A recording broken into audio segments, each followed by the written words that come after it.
Okay, Frugivores, so it is time for today's sponsored video. This video is brought to you by, sponsored by, no one.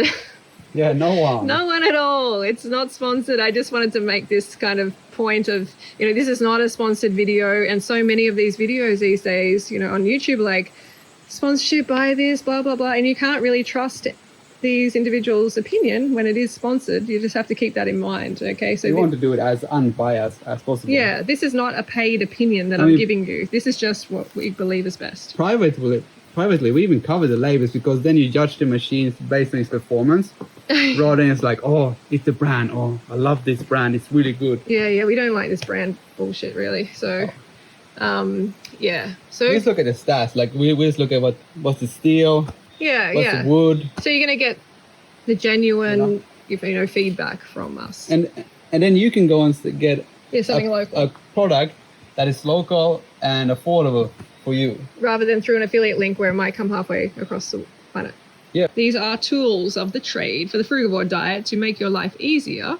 So I'm going to go through them quickly. So these are some Japanese knives, and it looks like I'm being sponsored, but I'm really not. The brand is Miyabi. I'm not sure. Okay, but these are good. They're good steel. They stay sharp. They are high quality. So we just got another batch of these, so I'm showing it in the box. But we already have some hanging up, and this is like a sharpening block, wet block or something, which is important to keep your knife sharp. So I recommend that. This is a Salad Master. One of my favorite instruments just to look at. It's pretty fancy. This is a sauerkraut, what I use for cabbage, the grater. I've made a video on it if you want to check that out. Here are some of the attachments, some of the shredders attachment. Yeah. And let's move on to the blender. This one's good for just salads too. Yeah. It's super fast. Yeah, it doesn't have to be just sauerkraut. You can just do all your salad ingredients, just put them all in there. And like, this one's great if you have a big party. Yeah. Maybe you have people coming over, you're going to make like heaps. And it's just beautiful. Chrome, amazing. We love it. Have this one sitting out on like a plate, so it's just ready to go when you want to use it. Yeah, it's awesome. And we're using this one a lot of them. I mean, I am more than Snow Pea, Sweet Pea. I don't blend a lot. He doesn't blend a lot, but I like this Breville with a smaller cup. And I make 2 of these, and it comes to about like 900 calories. And like seriously? Yeah. This is all you need. Yeah. Like now when we try this one, we never use this one anymore. Yeah. The big boss, we'll get to that in a moment. But we use this one because I just pulse it. It's easy. Just have 2 cups and I'm done. Like the half the side of the size of the motor. Yeah. Less noise. It is great. I feel like it's better, hey. And if you want to do sauces and stuff like that, it's better than doing it in these big ones. If you got, a small quantity and you put it in that, it's just like pretty ineffective. So check it out. Not sponsored. This is the Breville Boss. It has this computer, all this stuff. Like, we want to kind of go away from computerized stuff and go more into, mechanical. Have you ever used any of these pre-programmed? Yeah. I've used them, but in the past, not anymore. Yeah, maybe the Pulse one. Yeah. So we haven't used this one, but that's a Breville Boss, and it is a good blender. But this one, doing this one at the moment. And when it comes to garnishing or like if you want to make a zucchini cucumber pasta, then I have this one. Hang on, I have this one, which is a Japanese spiralizer. You put the cucumber in here. And then you spiralize it, and it comes out the end here as pasta. Some of you have probably seen it already.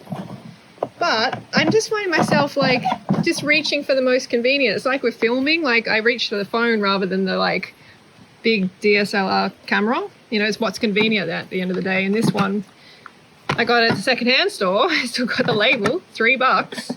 And I find it just as effective, if not more effective, than the one I just showed you, the Japanese one. So I'm like, why would I bother with the other one? Easy to clean too. That was a bit of a crappy job there, but it actually does a good job. It's just because I cut this one in half already, so it didn't do so well. You usually use this one more even. Yeah. This one is even more simple. But if you want to make a pasta, like that is a bad example, but you can make a really good pasta with this one. But you could just do like this as a pasta. Yeah, hold it. Not as good, but... Yeah, these are julienne, and if you do it right, they come up really good. This is actually one of my favorite things to use in the whole kitchen, I think. I think you use that one the most of any of these spiralizing tools. Yeah, I do. I use this by far the most. You can see that like blade that it has. And I think it's stainless steel. It's not rusty or anything. I highly recommend this. It works better than any of the other one, the big ones that you do like this with like... Yeah. Yeah, exactly. And it gives a good mouth feel. Like textures are important when you're making like some nori wraps and stuff. The texture is important. You don't want big blocks of veggie. And there's just another one. You can probably look. I recommend you go to your secondhand store, go and look in the utensils section. You're going to find a heap of like. I think you probably use this one the most because it's the easiest to clean. Yeah, it's super easy. Look at it. Because like it's. Once you get into really big tools like food processors and big juliennes and these big kind of graters, like this comes a lot to wash. Like even this one, even though I've used it for many years, like over a decade.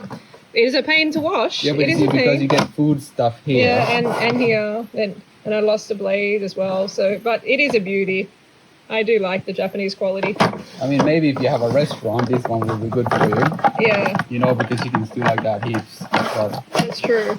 But this is one of our this is pretty cool, right? Yeah. This is a juicer. Believe it or not, this is a juicer, and I'll try and insert like a bit of an example of using it because we the reason we got this one in particular is because we didn't want to have the motorized stuff as much. Like this is a motorized one over here, but it's still the better motorized, the Oscar juicer. But this one, we wanted to also use the fiber and maybe dehydrate the fiber. You know, like we did pineapple, and we wanted to. This one presses everything down. Yeah, this presses it into like a circular, like a cup here. Yeah, like this thin thing that you can then dehydrate. So it's already like a flat vegetable fiber thing. Yeah. But sugarcane is mostly what we sugarcane. We got this for. It's pretty heavy duty. Yeah. As you can see, it's so hydraulic. So you pump it like this. Yeah, you pump it. It's pretty unique, right? Yeah, it's effective. Very good for pineapple. Great for off grid. Yeah, off grid too. I mean, you only just use your own power. And it's slow too. It's slow. Yeah. You know, it doesn't. I'm going to show you an example. I'm going to insert some so you can see how it works. Yeah.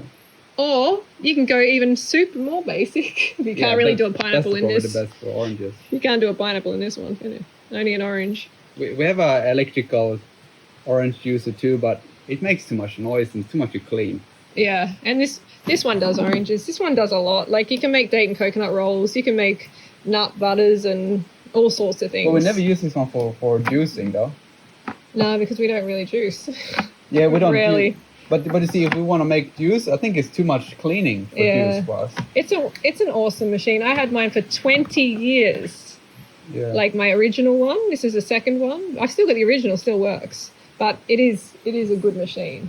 If you're going to go for juices, I would recommend this over a lot of other ones. It's cold pressed, you know. So the juicer. This is our preference. We use this almost like a food processor. Yeah. It's more like a food processor, and it has this shaft out here, and then just look it up, Oscar. Because manual is so good for juicing. Like we have found out. Yeah. Because we're not making like restaurant quantities.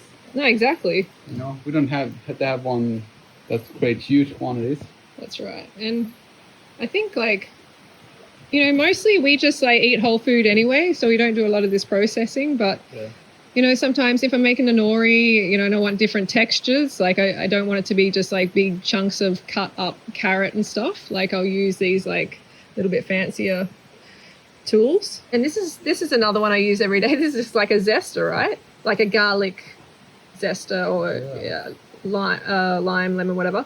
But I use this for ginger a lot. Hey. There's not really much else I use. Chili and ginger. Great. I love these. So, just have a play with it. I recommend going to a second-hand store, hey? A utensil section. Because you can get all unique stuff that people have got from all over the world, basically, and you can just have it. The yield out of these ones is still really good. Like you don't lose a lot of yield. Yeah. No, You still get most of the juice out of the pineapple. you had to and fix sugarcane. this one though. It was so, oh gosh, it just came like. That wasn't a fart, by the way. It was my foot. That actually, like, Sweet Pea had to cut that. Oh yeah, He had to like modify it. it was wrong from the factory. The factory just So like from you China. couldn't, you couldn't get in the handle here, but that's how it Yeah. goes with Chinese. We stick away from made in Made in China. yeah.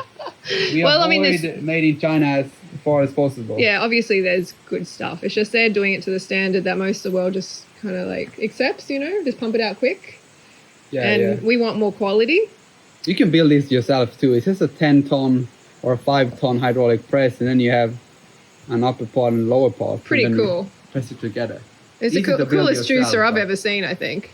Because, like, you know how complicated these juicers can get these days. Like, John Cole's got a good channel. He will show you exactly how complicated they can get. And heaps of cleaning. This one just have one bucket. Yeah. You basically, this bowl, you clean the bowl, and then you just wipe this. That's done. Yeah. You're done. No I more cleaning. think it's worth And it. it's all stainless. And it was only 100 and... How much? 150 maybe. 150 bucks. Like, seriously. Maybe. I Yeah. can't say for sure. I It can't costs remember. someone's labor, you know, Yeah. more time. Like, it costs... Because quite a it's bit of shipping labor. too, you know. Shipping, Yeah. All right, well, that's it. That's just it. You know, not too complicated. Don't Sure. even use that much. Show people the whetstone. Yeah, I did. The sharpening, the You know, whetstone. don't buy new knives. Just get really good ones Mm. and sharpen them, because then you can have them for the rest of your life. Yeah. That's the Swedish mentality. We love that. Get the quality. Yeah, because Yeah. It's like sharp. you see how sharp it is. All right, then. Don't forget to go fruit yourself. I'll see you tomorrow for another video.